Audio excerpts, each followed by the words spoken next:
Consider supporting TMV Gaming on patreon.com for $1 a month. Link below in the description. Hello everyone, welcome back to TMV Gaming, and let's talk about Spyro the Dragon for just a bit. If you're like me and you grew up in the mid to late 90s, you probably remember this purple little dragon.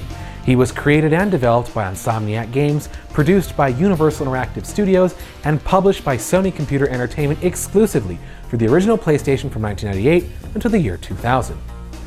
Shortly thereafter, the series changed hands, and every sequel that preceded the original trilogy was much lesser in quality. And since then, players from around the world have been demanding that Spyro the Dragon get remastered for the PlayStation 4 and PS4 Pro hardware, and the current generation of systems. Well, according to Kotaku's Laura Dale, players may finally be getting what they've been asking for. According to her articles, she had some insider information stating that Activision plans on announcing the trilogy's presence in March of 2018, with a worldwide rollout occurring at some point in Q3 of this year. The rumors also suggest that Vicarious Visions may be the ones that have been tasked with this assignment. Now, if this sounds all too familiar, well, it's because the last series that Vicarious Visions Remastered did phenomenal. Crash Bandicoot was the best-selling single-platform launch of 2017 and was the best-selling game on PSN for several months in a row in certain major global territories. So Activision is hoping that the same thing will happen with Spyro. But it's interesting that they tasked Vicarious Visions because Crash and Spyro are very different beasts by nature. And no, I'm not referring to their species, I'm referring to their gameplay. Crash's levels are very linear by design. You go from point A to point B with an occasional sidetrack that doesn't quite interrupt the flow. At the end, you still complete the level the same way, for the most part. Spyro's worlds are very different by nature, as they're very open, designed for you to go, collect gems, defeat Riptocs, complete a side quest, do a few things in between, and then you go to a portal and complete the level. They're very open. In some cases you can fly around and kill things, you know, there's a lot you can do. If you've played the games, I'm basically preaching to the choir. So it's going to be interesting to see how Vicarious Visions handles this, because while Crash was done well by them, it's just going to be interesting to see how well they handle this, being how different Spyro is in comparison to Crash Bandicoot. But there are some concerns, and I'd like to discuss with you guys about this, so get your fingers ready because I want to see some comments down there in the comment section. The Spyro trilogy was an A- job in my opinion. Now, the visuals and the gameplay were pretty nice, but the game wasn't without its flaws. The biggest being the hitbox. Now, you probably read about this a lot because Vicarious Visions' response was get good. But back in the 90s, the original 3 games had square-shaped hitboxes, so you could basically walk Crash to the end of a ledge, and as long as 1 pixel of his foot was on that ledge, the other 99% didn't matter. He would not fall. And you can make a very big or narrow jump and you'd make it just fine. With the Insane Trilogy, it's a little different.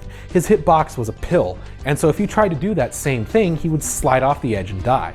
Now, there were some advantages to this, and I experienced it firsthand when doing the relic races, was that even though that he slides off certain cliffs, you could still save it. If you do it just right, he'll slide off the platform, but he'll still make the jump. It's dubious and it's tedious, but it's doable. So there's that. So I'd like to see how Spyro's handled, because it doesn't really matter the hitbox per se, because in most cases, Spyro's platforming doesn't rely on pitfalls. You have 3 hits through sparks and then you die. So in most cases, most of the hazards are like lavas or spikes or something along those lines, that where if you hit it because you missed the jump, it's okay. He'll just get burned, jump up, and then sparks will deduct a life and you make the platform jump. So it's different by design. So I'm very curious as to how far Vicarious Visions' Alchemy engine can handle this game. There are some concerns though. If you're like me and you grew up playing, whether it be Crash or Spyro, the original games, the voice acting is very important because it's how you associate these characters. You listen and visualize these characters. In the Insane Trilogy, none of the original voice actors portrayed the characters, which was disappointing, but the new ones did a pretty solid job, but it wasn't consistent. Some were great, some were mediocre at best. And I'm concerned as to how Spyro is going to be handled. If they're going to bring back Tom Kenny, who was the voice actor in part 2, 3, and 4, Clancy Brown, who did some of the voice acting, and other characters who had voice actors from Universal at the time. I'm curious as to where that's going to happen. The third thing, and the final thing that I'm very concerned about, is the music. The Insane Trilogy soundtrack was handled by one of Vicarious Visions' internal musicians, which was fine on paper, but the problem was that when you listen to some of the tracks, some were spot on, some were not spot on. The ones that weren't often felt like the musician decided to do a little improv here and there, or would change instruments at a whim. And when you grow up playing the games and considering these remasters are designed to be based exactly off of source material, you have expectations. It's more than just nostalgia, because I get it. Nostalgia is a powerful, blinding thing, and it could compromise your objectivity when reviewing and playing through these games. But again, it's not like these are brand new titles. These are games that are designed to be remasters of classics that were on original PlayStation hardware. So comparing the new remasters to the originals is kind of something you can't escape, unless you didn't grow up with them, in which case you probably don't care. But Spyro's music, between Crash and Spyro, was some of my personal favorite. Stewart Copeland, who composed all three games tracks, was a master of his craft. I could sit any player down from the 90s that played the original Spyro games, any track from the three games, pick it, play it, and they'll know it's Spyro. Because Stewart Copeland's style was real drum, bass, and guitar heavy. It was awesome, and it somehow fit with Spyro's charming, lovable world and his lovable personality.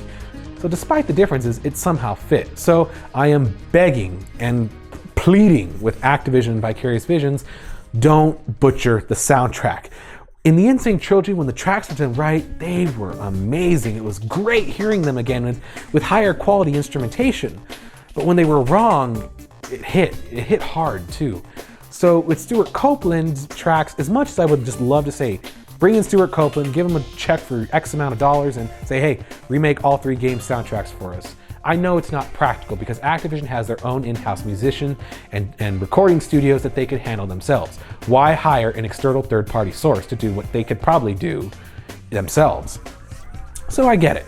It's not exactly plausible in some cases, but it's still something that I wish would happen because, again, when the Insane Trilogy's tracks are done right, they were spot on. But when they were wrong, they were wrong. And it's at best, it's inconsistent. So that's just something I guess we have to deal with, and maybe something we have to look forward to. So with all that being said, there's one last thing I'd like to talk to you guys about. Now, if you look at my channel, my video history, I did a video about Spyro shortly after Activision made their initial announcement saying they have one more IP in their portfolio that may have been suitable for remaster treatment. I made a video stating, of course, it's Spyro. It's the only other IP they have that they haven't touched in God knows how long. And I got this very interesting comment on that video that has since been deleted that sort of fits in line with some of the things that this article states. Now, I'm going to read it to you, and I'm going to put a screenshot up, and tell me your thoughts. Ready? Let's go.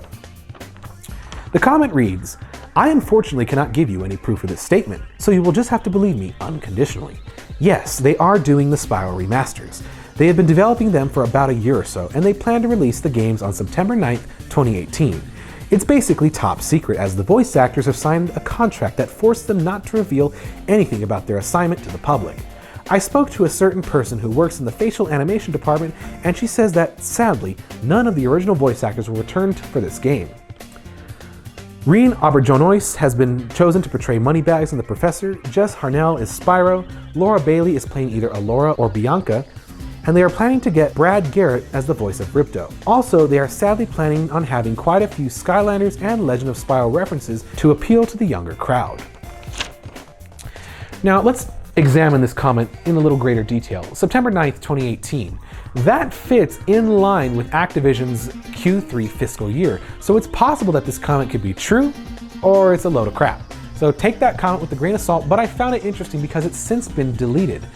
Jess Harnell was chosen to voice Crash Bandicoot, and it kind of makes sense that they would bring him on, as he's already been contracted to work with Activision and Vicarious Visions before, so it kind of makes sense that maybe they should just bring him on to voice another one of their characters.